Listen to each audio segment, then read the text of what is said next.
Okay, hi guys, Mrs. McBride here. I want to talk to you today a little bit about the algebra of circles. You kind of have already graphed circles and looked at the equation of a circle.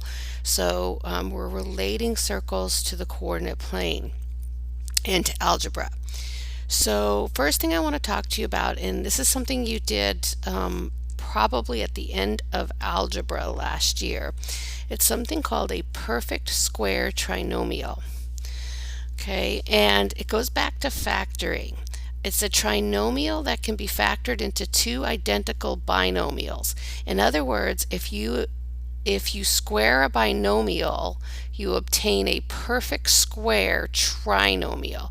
Now remember, a trinomial has three terms, a binomial has two terms.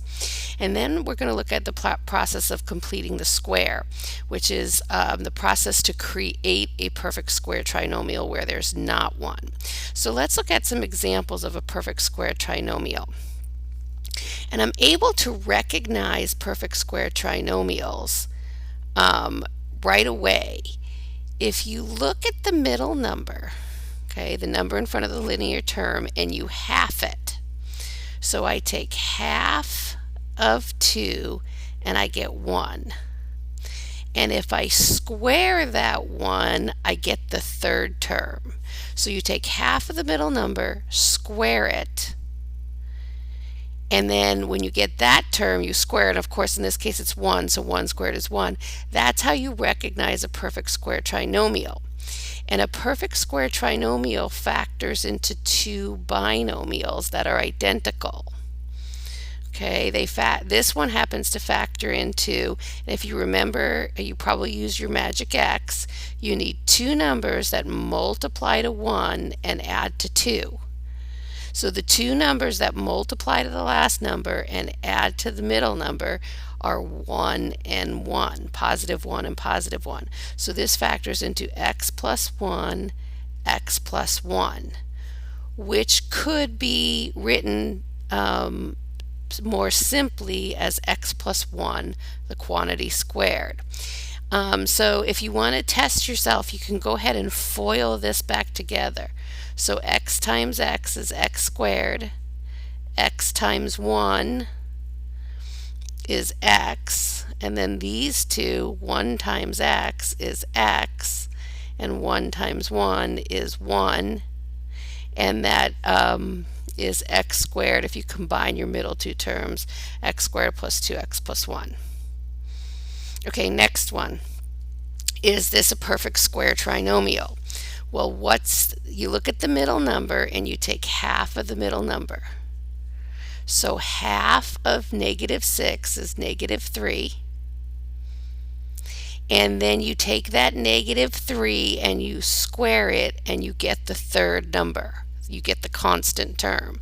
So this is called the linear term. This is the quadratic term. This is the linear term. This is the constant term. If you take the coefficient of the linear term, you half it and square it, you'll get your constant. So how does this factor? Well, again, if you learn the magic X, you need two numbers that multiply to 9 and add to negative 6. Well, that's negative 3 and negative 3. Negative 3 times negative 3 is 9. Negative 3 plus negative 3 is negative 6. So this factors into x minus 3, x minus 3. It factors into two identical binomials. This trinomial factors into two identical binomials. So more simply written, it's x minus 3 squared. Okay, we're going to move a little faster through the next one. Is this a perfect square trinomial? What's half of 8? 4. What's 4 squared? 16. This is a perfect square trinomial. It factors into x plus 4, x plus 4, because 4 and 4 multiply to 16, positive 4 and positive 4 add to positive 8, so more simply this is x plus 4 squared. Okay, another one. Is this a perfect square trinomial? Well, what is half of negative 10? That's negative 5. Negative 5 squared is 25, so this is a perfect square trinomial. it factors into x minus 5, x minus 5. And again, negative 5 times negative 5 is positive 25, and negative 5 plus negative 5 is negative 10. So more simply written, x minus 5 squared. So we use the patterns of perfect square trinomials to help us see or help us create perfect square trinomials later. So what is always the sign of the last term? Well, look at this. If you notice in a perfect square trinomial, the last term is always positive. And why is that? Because it comes from squaring half of the middle term. So no matter if that middle term is negative or positive, when you take half of it, and square it, it's going to be positive.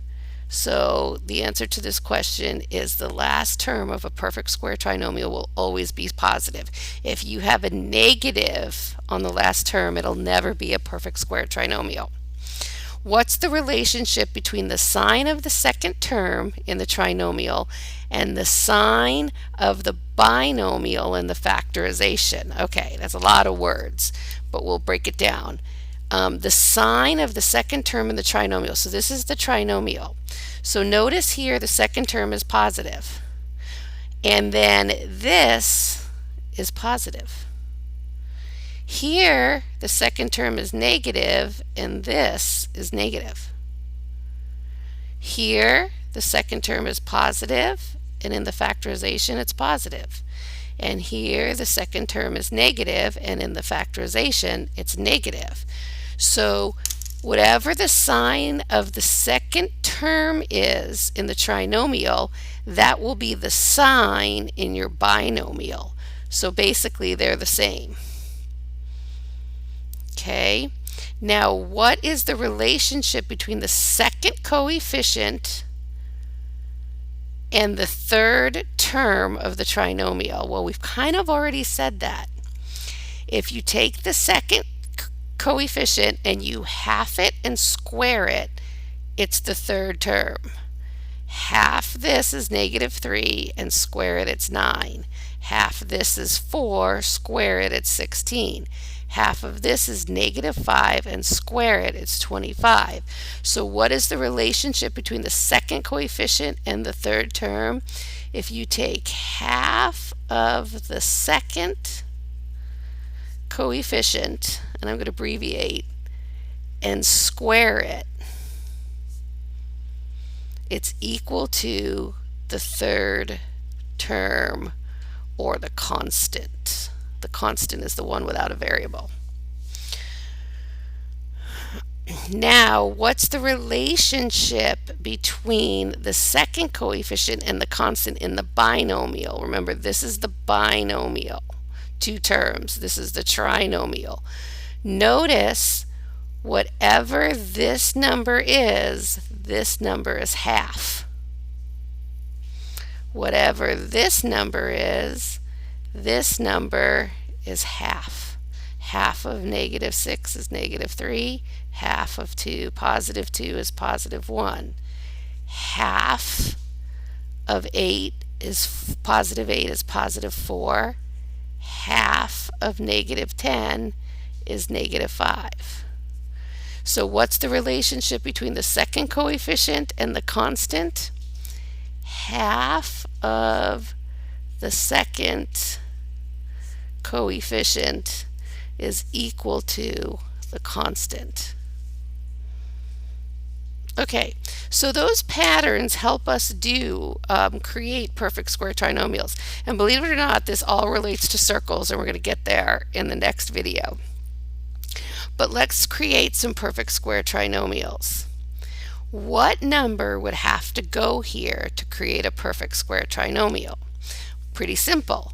We said half of the second coefficient and square it is equal to the third term. So I take half of 6, which is 3, then I square the 3, it's 9, so that number's a 9. And how does it factor? We're going to go straight to here. Remember, this is an x, and whatever one goes here, half of the second term is equal to the constant I should put in the binomial. So remember, this is our binomial, this is our trinomial. So half of that goes here, it's plus 3, and you factored it. So again, creating a perfect square trinomial here, you take half of that middle term, so half of negative 12 is negative 6, and then if you square negative 6, it's 36. So you'd have to have a 36 here to create a perfect square trinomial. How does it factor? Whoops, I'm squishing here. The number that goes in the binomial is always half of that. So it's that number right there, negative 6. Okay, once again, what do I have to put here to create a perfect square trinomial? So half of that number of negative 20 is negative 10. Negative 10 squared is 100, so 100 has to go there. How does it factor? Remember, the number in the binomial is always half of that number. So it's negative 10. It's that number right there. Now, the patterns are really important in helping us with odd numbers. Okay, because it's not as easy to take half of odd numbers. So we're going to look at 4, 5, and 6 right now, which are odd numbers. But the patterning really helps us here. So we take this number, what's half of 7? Now we don't want to do it in decimal. We don't want to do 3.5. You want to write it as a fraction, 7 halves, because squaring 3.5 is difficult. Most people can't take 3.5 times 3.5 in their heads, but squaring 7 halves is very easy, because all you do is you square the numerator, which would be 49, and you square the denominator, which would be 4. So the number that goes here is 49 over 4. It's much easier to square 7 over 2 than to square 3.5. Okay, now here's where the patterning really helps. I would hate to do the magic X with this, but I know the number that goes here is always half of that middle number. So it's plus 7 halves, and we factored it.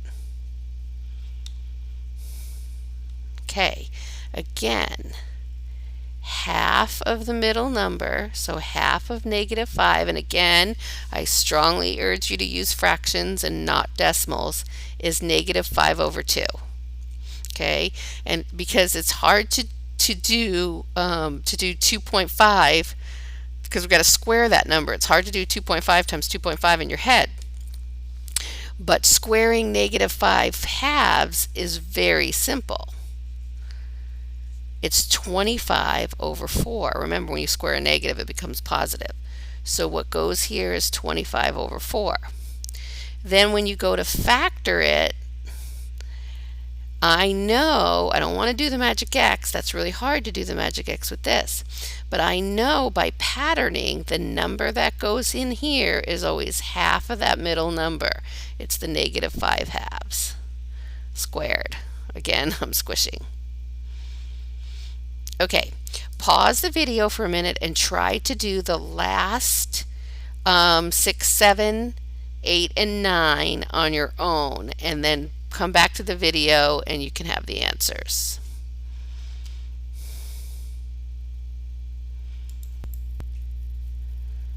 Okay, so here's the answers to the last 3. I hope you did well on those. If you're really struggling with it, go back and review the video again. Okay, the next video I'm going to show you how this all relates to circles.